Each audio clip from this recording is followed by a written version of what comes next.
Hello everyone, welcome to commerce lectures. I am Neha. आज हम करेंगे क्लास 11 बिजनेस स्टडीज़ एंड आज का हमारा टॉपिक है foreign trade promotion measures and schemes. सबसे पहला पॉइंट है इसमें ड्यूटी ड्रॉबैक स्कीम। इसका क्या मतलब है कि आप अगर कोई भी गुड्स प्रोड्यूस कर रहे हैं और उसे अपने देश में यूज़ या कंज्यूम या बेच नहीं रहे हैं, बल्कि क्या कर रहे हैं, बाहर किसी देश में भेज रहे हैं या एक्सपोर्ट कर रहे हैं, तो आपने उस पर जो भी ड्यूटी दी है, जो भी टैरिफ दिया है, वो आपको रिफंड यानी वापस मिल जाएगा। उसके लिए आपको बस क्या शो करना पड़ेगा, प्रोडक्शन प्रूफ, यानी ये शो करना पड़ेगा कि आपने ये गुड्स अपने ही देश में बनाए हैं, लेकिन आप इसे अपने देश में ना बेचकर एक्सपोर्ट यानी बाहर के देश में बेच रहे हैं। सो ये जो आपको रिफंड यानी पैसे वापस मिलते हैं, इसे बोलते हैं ड्यूटी ड्रॉबैक। नेक्स्ट पॉइंट है आपका export manufacturing under bond scheme. इसके अंदर क्या है कि कोई भी फर्म जो है वो गुड्स प्रोड्यूस कर सकती है बिना एक्साइज ड्यूटी दिए हुए हैं, ठीक है। लेकिन उसकी एक कंडीशन है, आपको रिटर्न में एक अंडरटेकिंग या बॉन्ड देना पड़ेगा, जिसमें क्या लिखा होगा कि भाई जो भी आप ये गुड्स मैन्युफैक्चरिंग यानी बना रहे हैं, ये एक्सपोर्ट के लिए यानी दूसरे देश में भेजने के लिए, बेचने के लिए बना रहे हैं, तब जो है क्या होगा, आपको ये ड्यूटी जो है वो नहीं देनी पड़ेगी।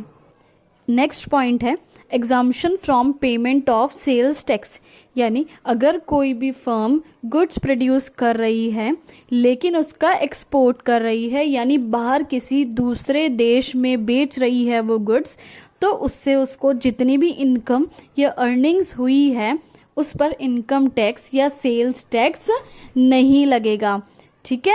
कंडीशन ये है, आप गुड्स को अपने देश में नहीं बेच रहे हो, दूसरे देश में बेच रहे हो, लेकिन ये गुड्स सिर्फ उन्हीं फर्म्स को मिलेगा, लेकिन ये जो आपको बेनिफिट है उन्हीं फर्म्स को मिलेगा जो फर्म्स 100% एक्सपोर्ट ओरिएंटेड यूनिट है। यानी पूरा का पूरा माल 100% गुड्स जो है एक्सपोर्ट यानी दूसरे देश में भेज रही हैं, जरा सा भी पोर्शन अपने देश में बेच नहीं रही हैं। नेक्स्ट पॉइंट देखते हैं एडवांस लाइसेंस स्कीम। इस पॉइंट में एक छोटी सी बात बता दो कि कस्टम्स ड्यूटी क्या होती है। जब हम बाहर किसी देश से अपने देश में कोई गुड्स खरीद के लाते हैं तो उस पर जो आपको टैरिफ देना पड़ता है उसे कस्टम्स ड्यूटी बोलते हैं।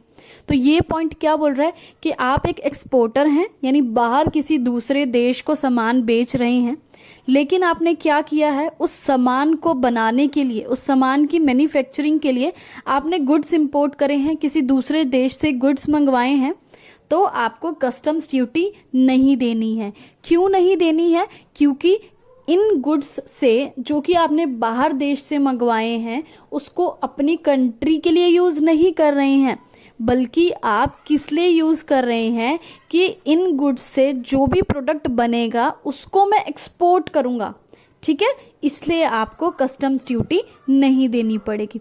और ये लाइसेंस अवेलेबल दोनों टाइप के एक्सपोर्टर्स को है, चाहे वो रेगुलरली ये काम करती है यानी कंटिन्यूसली काम करते रहती है एक्सपोर्ट का, चाहे एडहॉक बेसिस पे करती है। एडहॉक बेसिस यानी कोई जैसे कि कॉन्ट्रैक्ट आ गया कि इतने यूनिट्स बनाने हैं, ठीक है, तो उस बेसिस पे भी ये लाइसेंस मिल जाता है। बट कंडीशन ये है कि जो भी गुड्स आप बाहर के देश से लाएं उसका यूज़ अपने देश में गुड्स बेचने के लिए नहीं करना है, बल्कि उन प्रोडक्ट्स के लिए करना है जो कि आप बाहर बेचेंगे। नेक्स्ट पॉइंट है आपका export promotion capital goods scheme. Capital goods यानी मशीन्स वगैरह, ठीक है। तो इस स्कीम के अंडर क्या होता है, अगर आप एक्सपोर्ट करते हैं, ठीक है, एक्सपोर्टिंग फर्म है आपकी, और आप उस बिजनेस के लिए बाहर से कैपिटल गुड्स यानी बाहर से किसी दूसरे देश से मशीनें खरीद के लाते हैं, तो आपको बहुत ही नाम मात्र या बहुत ही कम रेट पे, बहुत ही कम कस्टम ड्यूटी पे आप वो मशीन ला सकते हैं। बस आपने सारी कंडीशंस फुलफिल की हो, सारे ऑब्लिगेशंस पूरे किए हों, ठीक है।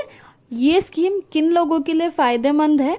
उन इंडस्ट्रीज़ के लिए फ़ायदेमंद है जो कि अपनी प्लांट एंड मशीनरी को मॉडर्नाइज करना चाहती है, यानी मॉडर्न टेक्नोलॉजी अपनी इंडस्ट्री में लाना चाहती है या अपडेट करना चाहते हैं अपनी मशीनें। बस कंडीशन ये है कि आप एक्सपोर्ट कर रहे हो उन मशीनों को लाके, अपने देश में सामान नहीं बेचना है, एक्सपोर्ट करना है। ये बात आपको हर पॉइंट में याद रखनी है। नेक्स्ट पॉइंट है आपका scheme of recognising export firms as export house, trading house, superstar trading house.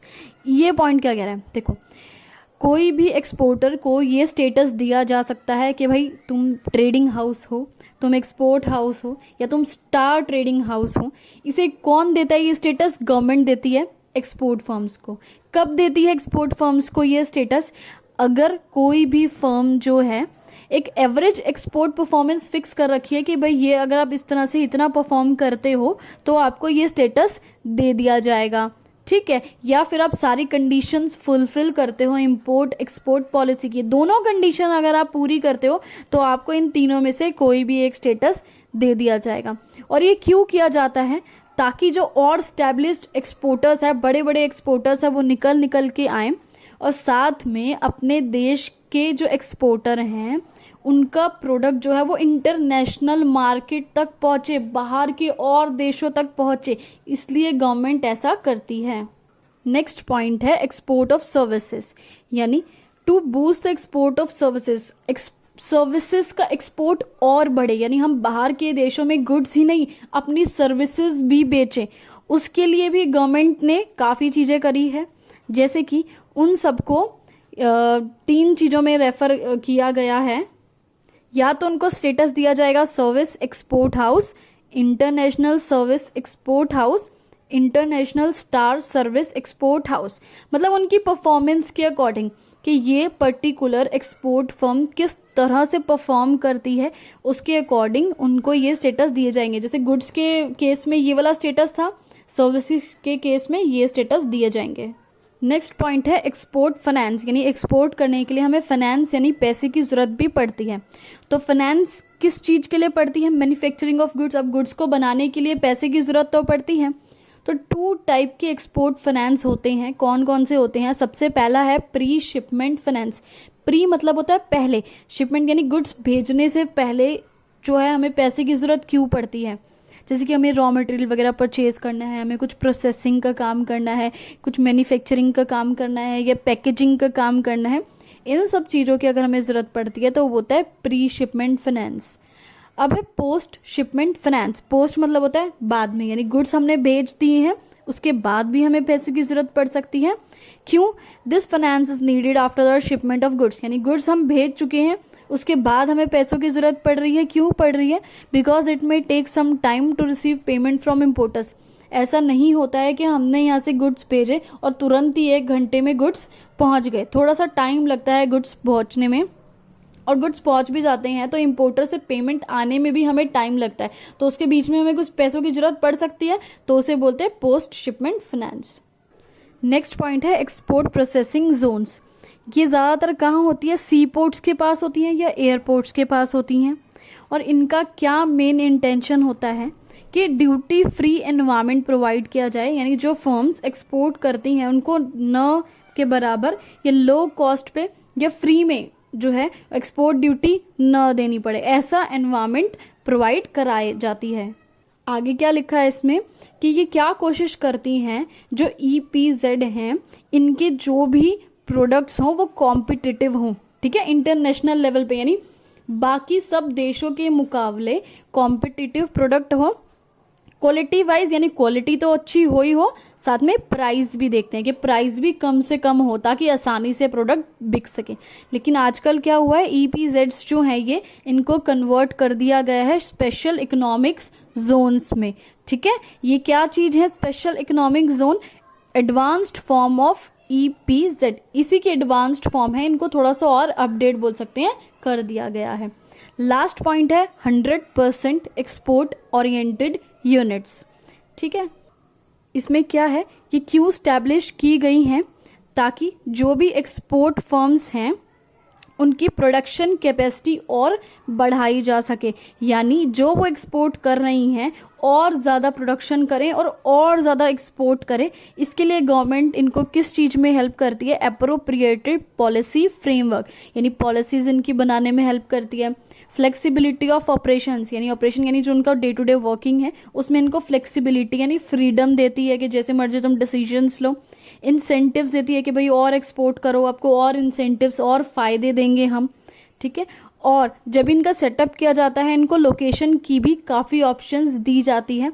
किस टाइप की लोकेशन दी जाती है कि भाई प्रॉपर उधर रॉ मटेरियल मिल रहा हो, वहाँ पे आसपास कोई पोर्ट हो, जब कोई शिप के लिए गए, ऐसा नहीं कि हमें पता नहीं कितने किलोमीटर अपने प्रोडक्ट को पहले लेके जाना पड़ रहा है फिर पोर्ट पे चढ़ाना पड़ रहा है, ऐसे नहीं होना चाहिए। पूरा प्रॉपर उधर टेक्नोलॉजी हो, स्किल्स हो, हर चीज़ हो, लेबर हो, ये सभी सोचकर इनका सेटअप किया जाता है। इसी के साथ ये वीडियो खत्म हो गया। Thanks for watching this video. Please like share and subscribe.